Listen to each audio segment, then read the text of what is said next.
கர்த்தருடைய பரிசுத்த நாமத்திற்கு மகிமை உண்டாவதாக. தேவன் அருளிய மினிஸ்ட்ரி மூலமாக உங்களோடு தொடர்பு கொள்வதிலும் இந்த மகிழ்ச்சி அடைகிறோம். இன்றைக்கும் இந்த நாளிலும் தேவன் நமக்கு கொடுக்கிற வார்த்தை எபிரேயர் 12ஆம் அதிகாரம் 14ஆம் வசனம். யாவரோடும் சமாதானமாய் இருக்கவும் பரிசுத்தம் உள்ளவர்களாய் இருக்கவும் நாடுங்கள். பரிசுத்தம் இல்லாமல் ஒருவனும் கர்த்தரை தரிசிப்பதில்லை. ஹல்லேலூயா. கிறிஸ்துவுக்குள் பிரியமானவர்களே, கர்த்தருடைய வார்த்தை சொல்லுகிறது, யாவரோடும் சமாதானமாய் இருக்கவும் பரிசுத்தம் உள்ளவர்களாய் இருக்கவும் நாடுங்கள் என்று. பிரியமானவர்களே, அவருடைய பிள்ளைகளாகிய நாம் எல்லாரோடும் சமாதானமாய் இருக்க நாட வேண்டுமாம், பரிசுத்தம் உள்ளவர்களாய் இருக்க நாட வேண்டுமாம். நம்முடைய வாழ்க்கையிலே ஒவ்வொரு நாளும் எப்படி வாழ்கிறோம் என்பதை ஆராய்ந்து பார்க்க வேண்டும். நம்முடைய வாழ்க்கையிலே பரிசுத்தம் காணப்படுகிறதா? பாவங்களிலிருந்து மனம் திரும்பி தேவனுடைய பிள்ளைகளாய் பரிசுத்தமுள்ள சந்ததியாய் நாம் வாழ்கிறோமா என்பதை ஆராய்ந்து பார்க்க வேண்டும். எல்லாரோடும் சமாதானமாய் இருக்க நாம் அழைக்கப்பட்டிருக்கிறோம். ஹல்லேலூயா. வேதம் சொல்கிறது, மத்தேயு 5ஆம் அதிகாரம் 9ஆம் வசனத்திலே, சமாதானம் பண்ணுகிறவர்கள் பாக்கியவான்கள், அவர்கள் தேவனுடைய புத்திரர் எனப்படுவார்கள். நாம் மற்றவர்களோடு சமாதானமாக இருக்க அழைக்கப்பட்டு இருக்கிறோம். நமக்குள்ளே பகைகள், விரோதங்கள், வைராக்கியங்கள், சண்டைகள், மாம்சத்தின் கிரியைகள் காணப்படக்கூடாது. நாம் கர்த்தரை தரிசிக்க வேண்டும் என்றால் நமக்குள்ளே பரிசுத்தம் இருக்க வேண்டும். நம்முடைய இருதயம் பரிசுத்தமாக்கப்பட்டதாக இருக்க வேண்டும். ஹல்லேலூயா. வேதத்தில் நாம் வாசிக்கிறோம், மத்தேயு 5ஆம் அதிகாரம் 8ஆம் வசனத்திலே, இருதயத்தில் சுத்தமுள்ளவர்கள் பாக்கியவான்கள், அவர்கள் தேவனை தரிசிப்பார்கள் என்று கர்த்தருடைய வார்த்தை மிகவும் தெளிவாக கூறுகிறது. பிரியமானவர்களே, நம்முடைய இருதயம் சுத்தமாக்கப்பட்டதாக இருக்க வேண்டும், பரிசுத்தம் உள்ளதாக இருக்க வேண்டும். அப்பொழுது மாத்திரமே தேவனை நாம் தரிசிக்க முடியும். நம்முடைய வாழ்க்கையிலே பரிசுத்தம் காணப்படுகிறதா? பரிசுத்தம் உள்ளவர்களாய் வாழ முயற்சி எடுக்கிறோமா? இந்த உலக இச்சைகளுக்கு, பாவங்களுக்கு, அசுத்தங்களுக்கு, பொல்லாப்பாட காரியங்களுக்கு, தீமைகளுக்கு விலகி நம்மை காத்து கொள்கிறோமா? பாவத்திலிருந்து மனம் திரும்பியவர்களாய், கர்த்தராகிய இயேசு கிறிஸ்துவை ஏற்றுக்கொண்டவர்களாய் நம்முடைய வாழ்க்கையிலே பரிசுத்த சந்ததியாய் நாம் வாழ்கிறோம் என்பதை ஆராய்ந்து பார்க்க வேண்டும். இந்த உலகம் தீமை நிறைந்தது, பொல்லாங்கு நிறைந்தது. நம்ம இந்த உலகத்தார் அல்ல, நம் கர்த்தருடைய பிள்ளைகள், பரலோக ராஜ்யத்துக்கு பங்குள்ள பிள்ளைகள். நம்முடைய வாழ்க்கையிலே பரிசுத்தம் இருக்க வேண்டும். பிரியமானவர்களே, ஒவ்வொரு நாளும் நம்மை ஆராய்ந்து பார்க்க வேண்டும். நம்முடைய வாழ்க்கையிலே நம் பரிசுத்தம் உள்ளவர்களாய் வாழ்கிறோமா? நம்மை நாமே ஆராய்ந்து பார்ப்போம். வேதம் சொல்கிறது, நீங்கள் பரிசுத்தம் உள்ளவர்களாய் வாழ வேண்டும் என்பதே பிதாவின் சித்தம் என்று. நாம் பிதாவின் விருப்பத்தை நிறைவேற்றும் போது பரலோக ராஜ்யத்தை, நித்திய ஜீவனை நாம் சுதந்திரித்து கொள்ள முடியும். ஹல்லேலூயா. எல்லோரோடும் சமாதானமாக இருக்க நாம் வாஞ்சிக்க வேண்டும். பரிசுத்தம் உள்ளவர்களாய் வாழ நாம் வாஞ்சிக்க வேண்டும். பரிசுத்தம் இல்லாமல் ஒருவனும் கர்த்தரை தரிசிப்பதில்லையே. ஹல்லேலூயா. வேத வசனம் கூறுகிறது, ஒருவனும் தேவனுடைய கிருபை இழந்து போகாதபடிக்கு யாதொரு கசப்பான வேர் முளை தெலும்பாதபடிக்கு நாம் பார்த்து கொள்ள வேண்டும் என்று. நம்முடைய வாழ்க்கையிலே தேவனுடைய கிருபை நாம் இழந்து போகக்கூடாது. நமக்குள்ளே கசப்பான வேர் எழும்பக்கூடாது. வைராக்கியங்கள், விரோதங்கள், பகைகள் இருக்கக்கூடாது. நம்முடைய இருதயம் சுத்தமாக்கப்பட்டதாய் பரிசுத்தமுள்ளதாய் இருக்க வேண்டும்.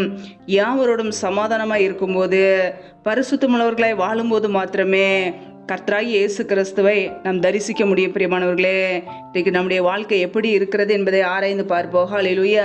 வேதம் சொல்கிறது, ரோமர் 12ஆம் அதிகாரம் 18ஆம் வசனத்திலே, கூடுமானால் உங்களால் மட்டும் எல்லா மனுஷரோடும் சமாதானமாய் இருங்கள் என்று. பிரியமானவர்களே, நம்மால் முடிந்த அளவுக்கு சமாதானமாய் இருக்க நாம் கற்றுக்கொள்ள வேண்டும். நம்முடைய வாழ்க்கையில் பகைகளோ, விரோதங்களோ, வைராக்கியங்களோ இருக்கக்கூடாது. மாம்சத்தின் கிரிகளுக்கு இடம் கொடுக்காதபடிக்கு ஆவியினாலே நடத்தப்பட வேண்டும். ஆவிக்குரிய கனிகள் நமக்குள்ளே செயல்பட வேண்டும். நமக்குள்ளே அன்பின் கனி காணப்பட வேண்டும். தேவன் அன்பாகவே இருக்கிறார். அவரை ஏற்றுக்கொண்ட நாம் அன்பின் கனியை உடையவர்களாய், மனம் திரும்பின ஒரு கனியோடு கர்த்தருடைய பிள்ளைகளாய், பரிசுத்தமுள்ள சந்ததியாய் நாம் வாழ அழைக்கப்பட்டு இருக்கிறோம். ஒருவேளை தேவனுக்கு பிரியமில்லாத காரியங்கள் நமக்குள்ளே இருக்குமென்றால், மாம்சத்தின் கிரியைகள் இருக்குமென்றால், நம்மை நாமே ஆராய்ந்து பார்த்து தேவ சமூகத்தில் நம்மை அர்ப்பணிப்போம். அவர் நம்மை பரிசுத்தப்படுத்துகிறவர், நம்மை ஆசீர்வதிக்கிறவர், ஒவ்வொரு நாளும் நம்மை நீதியின் வழியிலே நடத்துகிறவர். ஹல்லேலூயா. யார் மீதுமே பகையோடு வைராக்கியத்தோடு இருக்காதபடிக்கு யாவரோடும் சமாதானமாக இருக்க நாம் நாடுவோம். பரிசுத்தம் இல்லாமல் ஒருவரும் கர்த்தரை தரிசிப்பதில்லை. பிரியமானவர்களே, பரிசுத்தமாய் வாழ நாடுவோம், முயற்சி எடுப்போம்.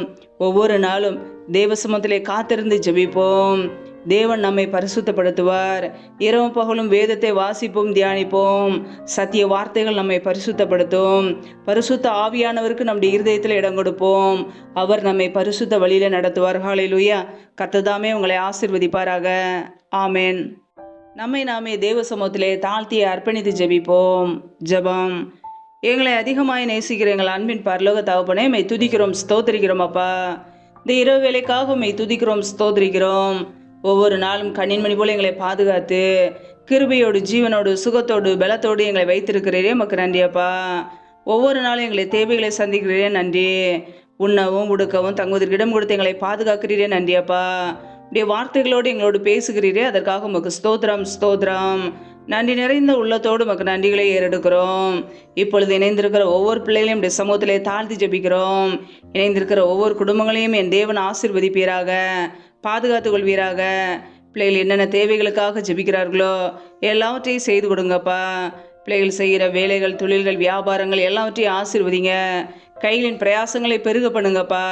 கர்த்தர் தாமே கூட இருந்து வழி நடத்துங்க. கரம் பிடித்து வழி நடத்த போகிற கிருபைக்காக ஸ்தோத்திரம் அப்பா. யாரெல்லாம் பலவீனத்தோடு, சோர்வோடு, வியாதியோடு கஷ்டப்படுகிறார்களோ, மருத்துவர்களால் கைவிடப்பட்ட ஒரு நிலைமையிலே கஷ்டப்படுகிறார்களோ, கர்த்தர் அவர்களை சுகப்படுத்துங்க.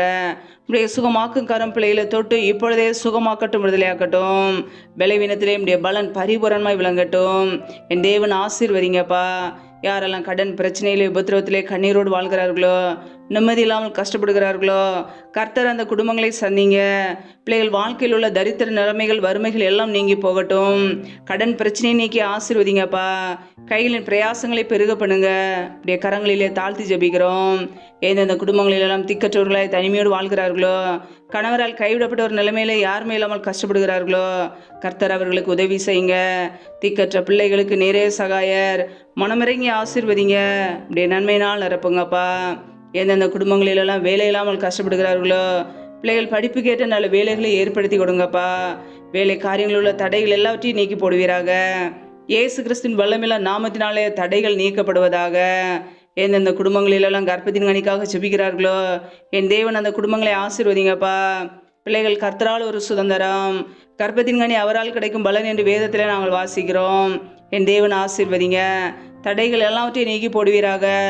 மற்றவர்களுக்கு முன்பாக வெட்கத்தோடு, அவமானத்தோடு, கண்ணீரோடு வாழாதபடிக்கு பிள்ளைகளுடைய வாழ்க்கையிலே தலையை உயர்த்துவீராக. உடைய கரங்களிலே தாழ்த்துகிறோம்.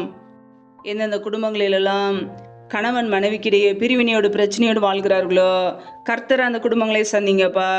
குடும்பத்திலே குழப்பங்களையும் பிரிவினைகளையும் கொண்டு வருகிற பொல்லாத சத்துருக்களின் கிரிகளெல்லாம் இயேசு கிறிஸ்துவின் நாமத்தினால வெளியேறட்டும்.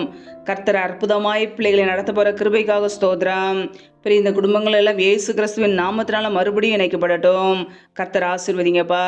இந்த இரவு நேரத்தில் இன்பமான தூக்கத்தை கொடுங்க. சொப்பன தரிசனங்களோடு எங்களோட கூட பேசுங்க. வரப்போகிற காரியங்களை வெளிப்படுத்துங்க. அதிகாலையில் எழுந்து தேவ சமூகத்திலே காத்திருக்க கிருபதாங்கப்பா. சத்துரு கொண்டு வருகிற போராட்டங்கள், பிரச்சனைகள், மரண பயங்கள், இருளின் அதிகாரங்கள், ஆபத்துகள், நாச மோசங்கள், தீமைகள், விக்னங்கள் எல்லாவற்றிற்கும் விலக்கி ஒவ்வொரு குடும்பத்தையும் பாதுகாத்து கொள்ளுங்க. இப்படியே இரத்த கோட்டைகளே மூடி மறைத்து கொள்ளுங்கப்பா. கர்த்தர் தாமே ஆசீர்வதிக்க போகிற கிருபைக்காக ஸ்தோத்திரம். ஜீவனுள்ள நாட்களெல்லாம் நன்மையும் கிருபையும் தொடரும் என்ற வார்த்தையின் பிரகாரம் ஒவ்வொரு குடும்பத்தையும் நன்மையும் கிருபையும் தொடர்வதாக. கர்த்தருக்கு பயப்படுகிற பெரியோரையும் சிறியோரையும் ஆசீர்வதிப்பேன் என்ற வார்த்தையின் பிரகாரம் உமக்கு பயந்து வாழ்கிற ஒவ்வொரு குடும்பத்தையும் ஆசீர்வதிங்கப்பா. அப்படியே நன்மையினால் நிரப்புங்க. அப்படியே கரங்களிலே தாழ்த்தி அர்ப்பணித்து ஜெபிக்கிறோம். ஆசீர்வதிப்பீராக, பலப்படுத்துவீராக. எல்லா துதி கன மகிமையெல்லாம் ஒருவருக்கே செலுத்துகிறோம். இயேசு கிறிஸ்துவின் மூலம் ஜெபிக்கிறோம் ஜீவனுள்ள நல்ல பிதாவே. ஆமேன். கர்த்தர் தாமே உங்களையும் உங்கள் குடும்பங்களையும் ஆசீர்வதிப்பாராக. ஆமேன்.